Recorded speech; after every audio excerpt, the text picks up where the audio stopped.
ಇವತ್ತು ನಾನು ಒಂದು ಜಾತ್ರೆಗೆ ಹೋಗಿದ್ದೆ. ಯಾವ ಜಾತ್ರೆ ಅಂತ ಗೊತ್ತಾಗಬೇಕಾ? ಹಾಯ್ ಹಲೋ ನಮಸ್ಕಾರ, ನಾನು ನಿಮ್ಮ Sinchana Gowda. Welcome to my mini blog. ನಾನು ತುಂಬ ದಿನದಿಂದ ಬ್ಲಾಗ್ಸ್ ಮಾಡ್ತಾ ಇಲ್ಲ, ಏನಕ್ಕೆ ಅಂತ ನಾನು ನೆಕ್ಸ್ಟ್ ವೀಡಿಯೋದಲ್ಲಿ ನಿಮಗೆ ತಿಳಿಸ್ತೀನಿ. ಇವತ್ತು ಮನೇಲಿ ಇದ್ದರಿಂದ ಮನೆಯೆಲ್ಲನೂ ಸ್ವಲ್ಪ ಕ್ಲೀನ್ ಮಾಡ್ಕೋತಾ ಇದ್ದೆ, ಏಕೆಂದರೆ ಹಬ್ಬ ಬಂತಲ್ವ. ಸೊ ಅದಕ್ಕೆ ನಾನು ಫ್ರೆಶ್ ಅಪ್ ಆಗಿ ಇವತ್ತು ಬನಶಂಕರಿ ದೇವಸ್ಥಾನಕ್ಕೆ ಹೋಗಿ ಬರೋಣ, ಹೇಗಿದ್ರು ಜಾತ್ರೆ ನಡೀತಿತ್ತಲ್ವ. ಸೊ ಕೊನೆಯ ದಿನ ಜಾತ್ರೆ ಅಲ್ವಾ ಅಂದ್ಕೊಂಡು 110ನೇ ವರ್ಷದ ಜಾತ್ರೆ ಇದು. ಸೊ ಅದಕ್ಕೆ ಹೋಗ್ಬಿಟ್ಟು ಬರೋಣ, ಅಮ್ಮನವರ ದರ್ಶನ ಪಡ್ಕೊಂಡು ಬರೋಣ ಅಂದ್ಬಿಟ್ಟು ನಾನು ಹೋದೆ. ಸ್ವಲ್ಪ ರಶ್ ಇತ್ತು ಇವತ್ತು, ಯಾಕೆಂದರೆ ಕೊನೆ ದಿನ ಅಲ್ವಾ, ತುಂಬ ರಶ್ ಇತ್ತು. ನಮ್ಮನ್ನು ಸ್ವಲ್ಪ ಅಲ್ಲಿ ಬ್ಯಾರಿಗೇಟ್ ಹಾಕಿದ್ರು.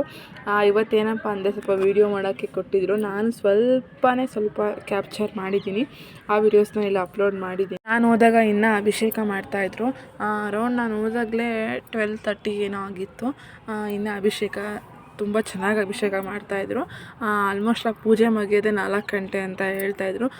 ಸೊ ನಾನು ಶಿವನ ದರ್ಶನ ಮಾಡಿಕೊಂಡು ಟೈಮ್ ಆಗುತ್ತೆ ಅಂದ್ಬಿಟ್ಟು ಮನೆಗೆ ಬಂದೆ. ಈ ವ್ಲಾಗ್ನ ಇಲ್ಲಿಗೆ ಎಂಡ್ ಮಾಡ್ತಿದ್ದೀನಿ. ಇಷ್ಟ ಆಗಿದ್ರೆ ಲೈಕ್ ಮಾಡಿ.